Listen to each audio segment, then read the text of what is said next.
Hello বন্ধুরা, আজকে আমি আপনাদের একটা এমন রেসিপি শেয়ার করব যেই তরকারিটা দিয়ে আপনি এক থালা ভাত শেষ করে দিতে পারবেন। তার সাথে আপনাদের আর কিচ্ছু লাগবে না। তাহলে চলুন শেয়ার করা যাক। প্রথমে ওলগুলোকে একটু বড় বড় করে কেটে নিয়েছি, তার সাথে আলুগুলোকেও কেটে নিয়েছি। এবারে একটা বাটিতে জল, নুন এবং ওল আর আলু দিয়ে আমরা সেদ্ধ করে নেব।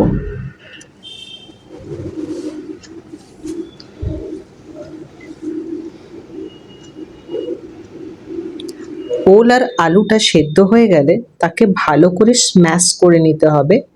তারপরে তার মধ্যে একটু কাঁচা লঙ্কা কুচি, আদা কুচি, পেঁয়াজ, নুন,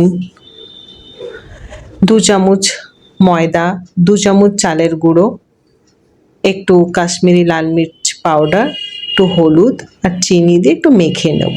তারপরে তাকে একটু কোফতা শেপ দিয়ে কোফতার মতন করে তাকে লাল লাল করে এপিট ওপিট করে ভেজে নিতে হবে।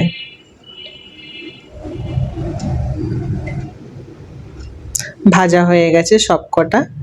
এইবারে আমরা টমেটো, কাঁচা লঙ্কা, আদা, কাজু এবং জিরের একটা পেস্ট বানিয়ে নেব এবং কড়াইতে তেল নিয়ে তার মধ্যে শুকনো লঙ্কা, এলাচ, তেজপাতা, দারচিনি, হিং দিয়ে এবার ওই যে গ্রাইন্ড করে রেখেছিলাম পেস্টটা দিয়ে একটু কষিয়ে নেব এবং ওর মধ্যে নুন, হলুদ, ধনে গুঁড়ো, কাশ্মীরি লাল মির্চ পাউডার দিয়ে আবার একটু কষিয়ে নিতে হবে।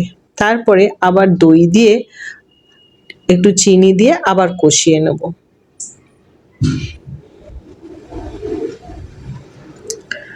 এরপরে জল দিয়ে একটু ঢাকা দিয়ে দেবো।